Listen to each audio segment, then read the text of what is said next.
बिस्मिल्लाहिर्रहमानिर्रहीम। अस्सलाम वालेकुम स्टूडेंट्स। हमने unit number 1 introduction to software development, हमने ये चैप्टर हमारा कंटिन्यू है। इसकी हम वीडियो लेक्चर्स बना रहे हैं। तो ये computer science and entrepreneurship ICS part 1 की न्यू कंप्यूटर बुक है। तो उसका ये चैप्टर नंबर 1 है। तो जो रीसेंट लेक्चर था हमने introduction to software development and its different frameworks देखे।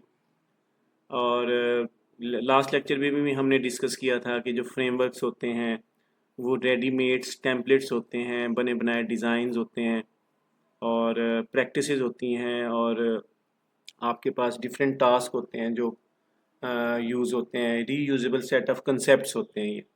तो जिस तरह मैंने आपको जेंगो की एग्जांपल दी थी, जेंगो है पाइथन में, टॉर्नेडो है, ये वेबसाइट्स के लिए होता है, वेब डिज़ाइनिंग के लिए होता है। अगर आप वेब डिज़ाइनिंग करना चाहते हैं, वेबसाइट्स बनाना चाहते हैं, तो आप इस फ्रेमवर्क पे लाजमी काम करें। ये बहुत ज़्यादा इसकी वर्किंग है और इसकी बहुत ज़्यादा डिमांड है। तो इसमें यूज़र लॉगिन्स हैं, पेजेस बने हुए हैं, टेम्पलेट्स बने हुए हैं। सिंपली जाके आपने वहाँ पे पुटिंग करनी होती है, एक वेबसाइट्स के डिज़ाइन बने होते हैं, हज़ारों डिज़ाइंस हैं इसमें, और आप उनको यूज़ कर सकते हो। कोई भी टेम्पलेट उठा के अपना मॉडल बना सकते हो। और जैसे कोई ई कॉमर्स वेबसाइट बनानी है आपने, तो इसमें डिफरेंट ई कॉमर्स से रिलेटेड जो है ना टेम्पलेट्स मौजूद हैं, पेज टेम्पलेट्स मौजूद हैं। इसी तरह आपने एजुकेशनल वेबसाइट बनानी है तो उसके अलहदा से टेम्पलेट्स हैं। कोई बैंक्स की बनानी है उसकी वर्किंग अलहदा है, कोई हाइपर स्टोर है, कोई होटल है। तो डिफरेंट डिफरेंट एप्लीकेशंस की डिफरेंट डिफरेंट यहाँ पे टेम्पलेट्स मौजूद हैं, और उसके यूज़र फॉर्म्स मौजूद हैं, लॉगिन फॉर्म मौजूद हैं, और उसके डिज़ाइंस मौजूद हैं, उसके हेडर्स हैं, उनके फुटर्स हैं, लैंडिंग पेजेस मौजूद हैं, और साइड बार्स, मतलब बहुत ज़्यादा हमारे पास क्या है, ये सपोर्ट कर रहा होता है जेंगो फ्रेमवर्क। तो अब उसको अगर आपको अच्छा आए तो आप ये सारा काम उसमें कर सकते हैं और अपने वेबसाइट्स को बहुत अच्छे से डिज़ाइन कर सकते हैं उस फ्रेमवर्क में। तो इसी तरह पाइथन बहुत ज़्यादा एप्लीकेशंस में डिफरेंट किस्म के फ्रेमवर्क्स प्रोवाइड करता है, जो हमारे सॉफ्टवेयर डेवलपमेंट को ज़्यादा उस प्रोसेस को ज़्यादा इजी कर देते हैं, और हमारा जो कोड जो बनेगा, सॉफ्टवेयर जो एंड प्रोडक्ट होगा, वो ज़्यादा एफिशिएंट होता है, ज़्यादा कंसिस्टेंट होता है और मैनेजेबल होता है, और उसकी परफॉर्मेंस भी बहुत अच्छी होती है।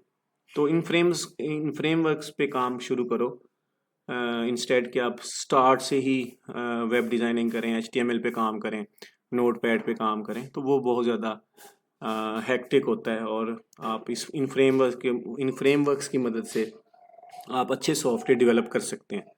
तो बेसिकली बताने का पर्पज़ ये है। तो आप फ्रेमवर्क्स लाजमी यूज़ किया करें तो ताकि आप एक अच्छा सॉफ्टवेयर बना सकें। अच्छा जी, उसके बाद हमारे पास 1.2.2 है, stages involve in software development life cycle. SDLC में कौन कौन सी स्टेजेस हैं? The SDLC is an organized method, एक ऑर्गेनाइज्ड मेथड है फॉर डेवलपिंग सॉफ्टवेयर, जिसमें हम सॉफ्टवेयर को डेवलप करते हैं।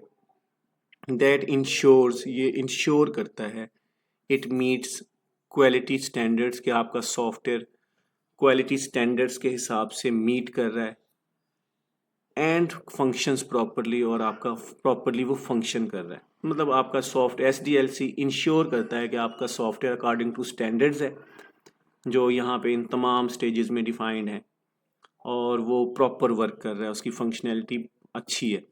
The software development consist of several steps as shown in figure number 1.1।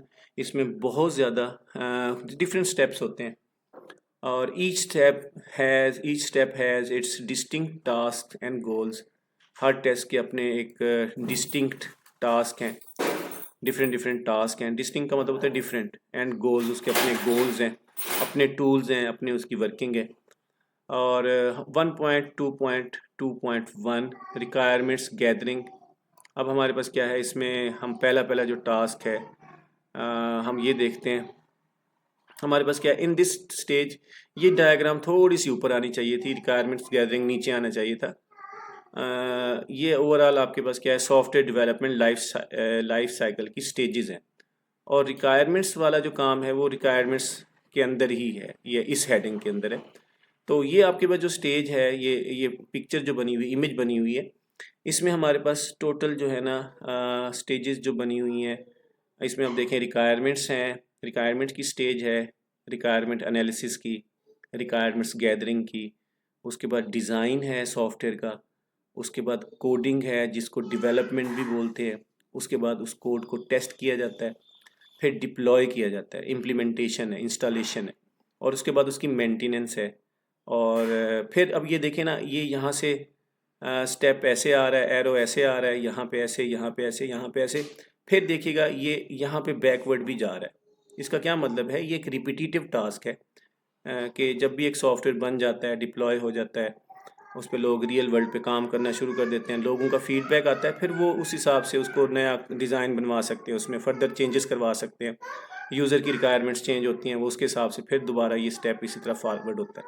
तो ये आपसे समझ लें एक साइकिल है, एक रेपिटेटिव साइकिल है, जो आपके पास क्या है, बार बार बार बार रिपीट होता रहता है।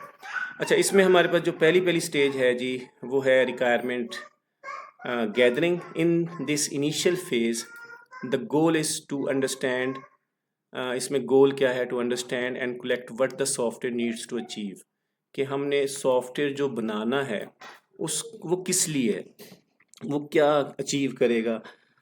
This involves talking to the people, हम उन लोगों से बात करेंगे that are going to use that software, that are directly or indirectly connected with those software, कि जो उस सॉफ्टवेयर से वो डायरेक्टली या इनडायरेक्टली कनेक्टेड हैं, उसके स्टेक होल्डर्स हैं, उनसे हम बात करेंगे कि वो उनको किस तरह का सॉफ्टवेयर चाहिए और उनकी क्या क्या रिक्वायरमेंट्स हैं, और उनको हम फिगर आउट करेंगे।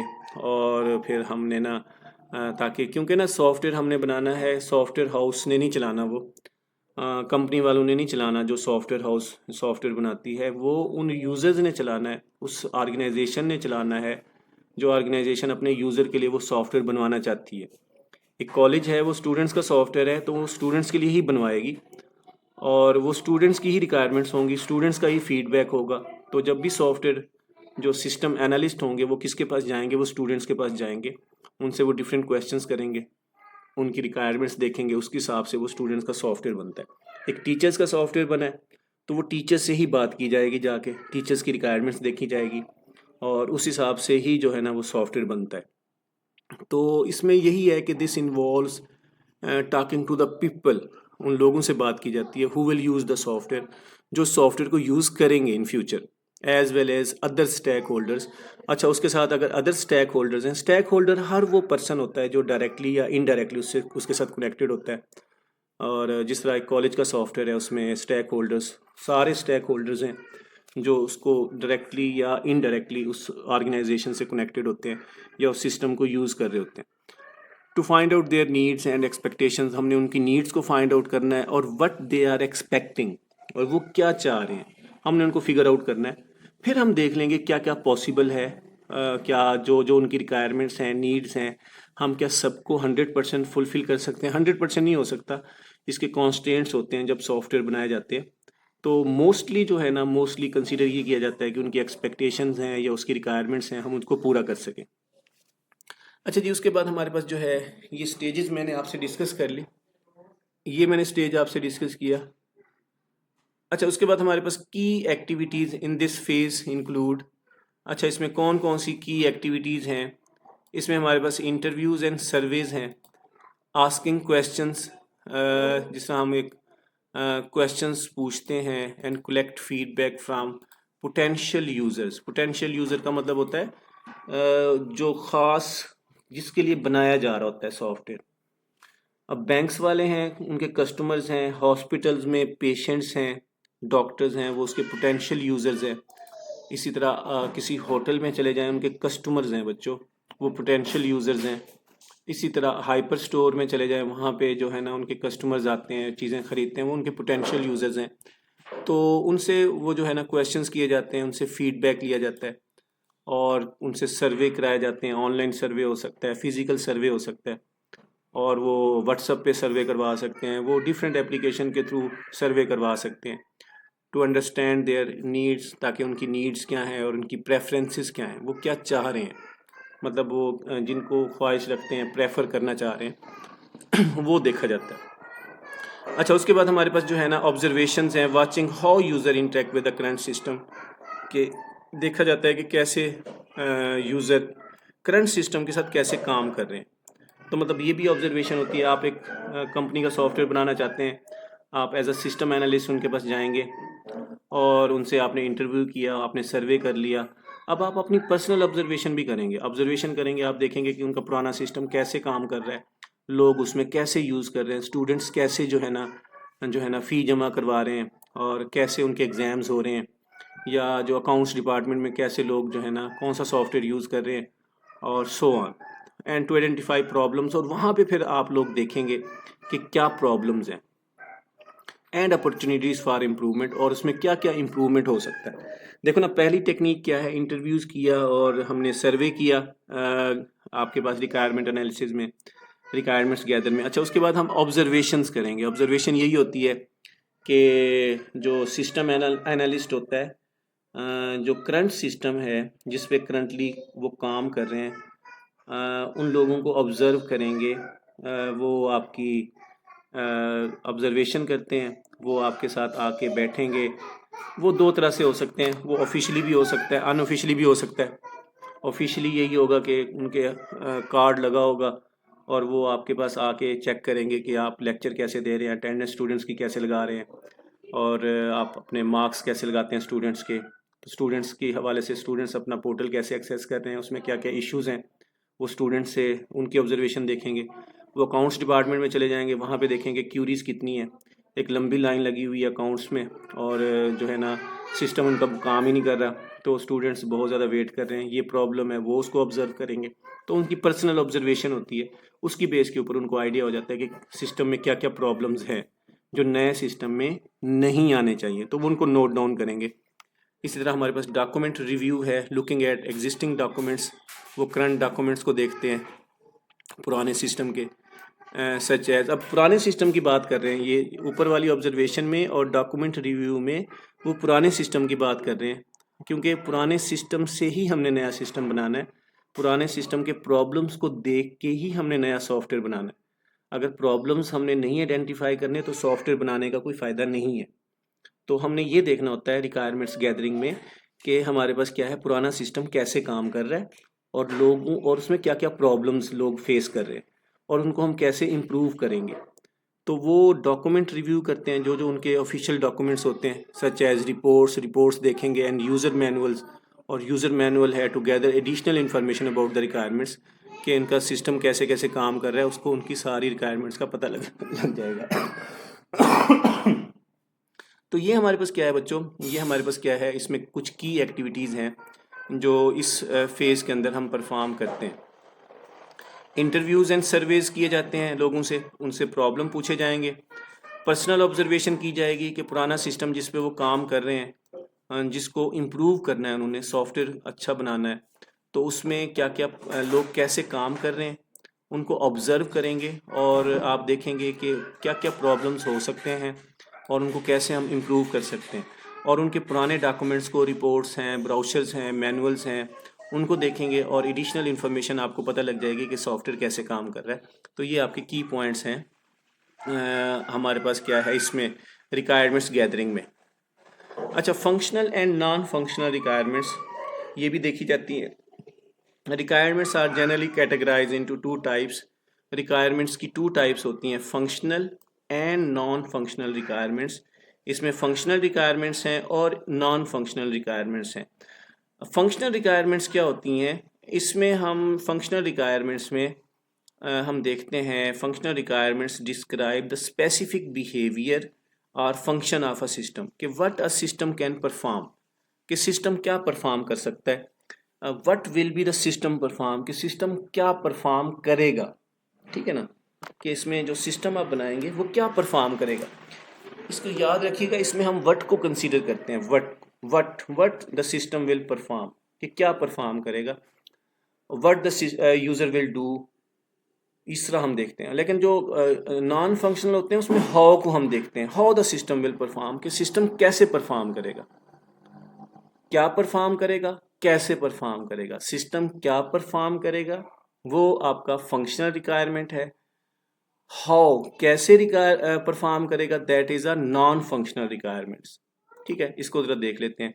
These requirements outline what the system should do, कि सिस्टम क्या करेगा, क्या करना चाहिए। इंक्लूड टास्क, उसके टास्क हैं, सर्विसेज हैं, and functionality that the system must perform, जिसने सिस्टम ने लाजमी परफॉर्म करनी है। एक ऑनलाइन में स्टोर की बात कर रहा हूँ बच्चों। एक ऑनलाइन मैंने वेबसाइट बनाई, मैंने ऑनलाइन बिजनेस स्टार्ट किया, मैंने ऑनलाइन अपना एक स्टोर बनाया। तो उसमें फंक्शनल रिक्वायरमेंट्स क्या हैं, फंक्शनल रिक्वायरमेंट्स ये होंगी कि जो भी नया यूज़र आएगा वो उससे रजिस्ट्रेशन का कहेगा। अगर तो पुराना यूज़र आता है वो लॉगिन हो जाएगा, अगर नया आएगा न्यू रजिस्ट्रेशन, रजिस्टर करेगा वो, और रजिस्टर के बाद उसने अपना यूज़र नेम पासवर्ड सब कुछ लिख दिया। अब वो जाएगा मेरी वेबसाइट के ऊपर और जो भी मेरे प्रोडक्ट्स हैं, मैंने जो ऑनलाइन में सेल कर रहा हूँ उनको, तो उनकी लिस्ट को देखेगा, वो ब्राउज़ करेगा। ठीक है, उसमें से वो ऐड टू कार्ट करेगा। फिर इस तरह आपके पास डिफरेंट आइटम्स को वो सर्च करेगा, ऐड टू कार्ट, वो उसकी वो बिल जनरेट हो जाएगा। और फिर वो क्या करेगा, पेमेंट करेगा क्रेडिट कार्ड के थ्रू। ठीक है, और उसके बाद आप वो लॉग आउट हो जाएगा। ये उसकी फंक्शनल रिक्वायरमेंट्स हैं। अच्छा, अब वो चीज़ जो है ना इन्वेंट्री मैनेजमेंट होगी कि आपके स्टॉक से वो चीज़ निकल जाएगी और आपकी जो है ना वो सारी इन्फॉर्मेशन जो है ना मेंटेन होगी। इस तरह का सिस्टम, ये एक सिस्टम की क्या है, फंक्शनल रिक्वायरमेंट्स हैं कि सिस्टम ऐसे जो है ना आपके परफॉर्म करेगा। ये वेरी कर सकता है, बैंक्स का डिफरेंट हो सकता है, एयरपोर्ट्स का डिफरेंट हो सकता है, किसी हाइपर स्टोर का डिफरेंट हो सकता है, किसी मेडिकल स्टोर का डिफरेंट हो सकता है। वो इसी तरह ये है कि जी यहाँ पे did you know requirements gathering is similar to planning a big event, कि किसी बिग इवेंट को प्लान करना है आपने, लाइक अ वेडिंग, जैसे एक वेडिंग है। Just as you need to know the preferences of bride, जैसे आपने ब्राइड जो है ना दुल्हन है उसकी प्रेफरेंसेस को देखना है, उसके लिए क्या क्या चीज़ चाहिए, एंड ग्रूम और दूल्हे के लिए क्या क्या चीज़ें चाहिए। Developers need to know what the user want from the software, कि उसको जो है ना रिक्वायरमेंट्स गैदरिंग में यही है कि डिवेलपर को लाजमी मेक श्योर करना चाहिए कि यूज़र क्या चाहता है। ठीक है ना, जिस तरह शादी में हम देखते हैं दुल्हन क्या चाहती है, दूल्हा क्या चाहता है, उसकी प्रेफरेंसेस क्या क्या हैं। तो इसी तरह हमारे पास क्या है, हमने यूज़र की प्रेफरेंस देखनी है, हमने कस्टमर की प्रेफरेंस देखनी है कि उनको क्या क्या चीज़ें चाहिए। अच्छा जी, उसके बाद हमारे पास क्या है, they define the interaction between the system and its user और अदर सिस्टम। अच्छा जी, एग्जांपल क्या है, some functional requirements for a library management system. अब लाइब्रेरी मैनेजमेंट सिस्टम की जो फंक्शनल रिक्वायरमेंट्स है क्या क्या हो सकती हैं। यूज़र रजिस्ट्रेशन है, the system should allow user, students, faculty to register and create an account. वो स्टूडेंट्स को और फैकल्टी को सिस्टम अलाउ करता है कि अपना अकाउंट क्रिएट करें, ये पहली उसकी फंक्शनल रिक्वायरमेंट है। Book borrowing, the system should enable user to search for books, वो बुक्स को सर्च करेगा, ब्राउज करेगा, एंड बारो देम, और उसको वो बारो कर लेगा, वो अलाउ करे। ठीक है, और inventory management, librarians should be able to add, librarian नई बुक ऐड करेगा, अपडेट कर सकता है बुक को, रिमूव कर सकता है फ्रॉम द इन्वेंट्री। तो ये सिस्टम एक लाइब्रेरी का सिस्टम है। एक लाइब्रेरी के सिस्टम में ये तीन फंक्शनल रिक्वायरमेंट्स हैं बच्चों। जैसे मैंने ऑनलाइन स्टोर का बताया कि उसमें भी यूज़र रजिस्ट्रेशन है, ब्राउज़ है, और आपने उसको सर्च करना है प्रोडक्ट को, और ऐड टू कार्ट करना है, पेमेंट है, फिर इन्वेंट्री मैनेजमेंट है। तो इसमें भी हमारे पास तीन इसकी बेसिक फंक्शनल रिक्वायरमेंट्स हैं। अच्छा जी, उसके बाद हमारे पास जो नेक्स्ट है,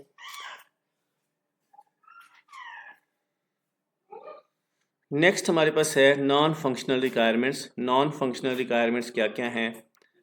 non functional requirements define the quality attributes, ये क्वालिटी एट्रीब्यूट्स को डिफाइन करते हैं, परफॉर्मेंस, सिस्टम की परफॉर्मेंस से रिलेटेड होते हैं, ये बैक एंड के ऊपर होते हैं।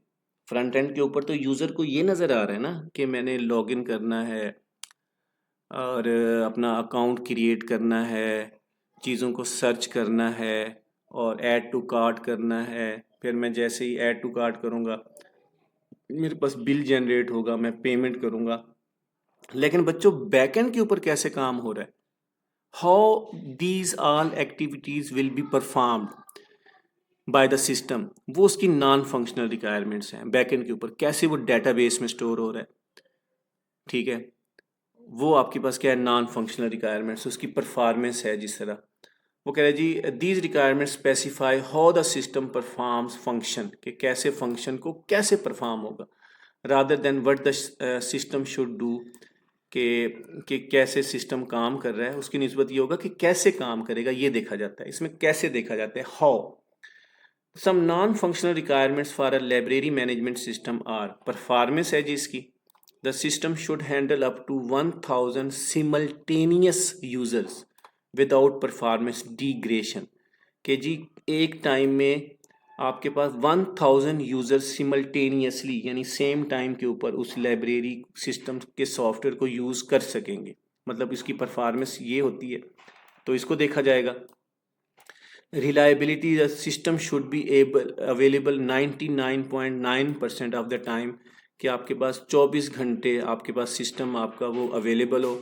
इंश्योरिंग हाई अवेलेबिलिटी, जो high availability of contents available हो, एंड मिनिमल डाउन टाइम, और डाउन टाइम आपके पास क्या है, बहुत ज़्यादा मिनिमम हो, क्योंकि अगर आपके पास वो सॉफ्टवेयर अवेलेबल ही नहीं है तो यूज़र जब भी उसको लॉगिन करेगा वो सॉफ्टवेयर ही अवेलेबल नहीं है, तो वो फिर आपके सिस्टम से मुतमईन नहीं है, तो उसको बहुत ज़्यादा टाइम कंज्यूम हो रहा है, बहुत ज़्यादा वेट करना पड़ रहा है, उसकी परफॉर्मेंस बेहतर नहीं है, उसका बैकअप आपने कैसे रखना है, हैकर से कैसे बचाना है, फायरवॉल्स कैसे लगानी है, सिक्योरिटी के कौन कौन से कॉन्स्टेंट्स लगाने हैं, वो सारा बैकएंड के ऊपर होता है। That are non functional requirements, वो नॉन फंक्शनल रिक्वायरमेंट्स होती हैं। अब सिक्योरिटी है, user data should be encrypted, user का डाटा इनक्रिप्ट होना चाहिए क्योंकि उसने पेमेंट करनी होती है, और उसके क्रेडिट कार्ड नंबर्स हैं, उसकी इंपॉर्टेंट जो है पर्सनल इन्फॉर्मेशन है वो इनक्रिप्ट होके जाए। इनक्रिप्ट का मतलब होता है तो वो कोडेड फॉर्म में जाती है, चेंज होके जाती है। And access should be controlled through secure authentication method, और जो आपकी जो एक्सेस होती है उसमें अथेंटिकेशन मेथड होने चाहिए, और आप उसको ज़्यादा से ज़्यादा सिक्योर बनाएं ताकि जितना ज़्यादा रिलायबल होगा उतना ही ज़्यादा यूज़र जो है ना आपकी वेबसाइट को, आपके स्टोर को, ऑनलाइन आपका जो भी सॉफ्टवेयर है उसको यूज़ करेगा और उसको सिक्योर समझेगा, अपने आप को, अपनी इंफॉर्मेशन को सिक्योर समझेगा। ये बड़ी बड़ी जो कंपनीज़ हैं, अमेज़ॉन है, बड़ी बड़ी जो ये जो ई कॉमर्स वेबसाइट्स हैं, इनमें सिक्योरिटी बहुत ज़्यादा होती है, रिलायबल होता है, लोग ज़्यादा से ज़्यादा इन पर रिलाय कर सकते हैं, इनका परफॉर्मेंस टाइम, डाउन टाइम बहुत कम होता है, और ये आपकी नॉन फंक्शनल रिक्वायरमेंट्स हैं। अब इसमें डिफरेंस दिया हुआ है जी, functional define specific behaviour function of the system, define the quality attributes and constants, इसमें क्वालिटी को और कॉन्स्टेंट्स को देखा जाता है सिस्टम के, कि इसमें कॉन्स्टेंट्स का मतलब है उसकी लिमिटेशन, कि उसके रूल्स होते हैं कि उसके अकॉर्डिंगली हमने कैसे परफॉर्म करेंगे।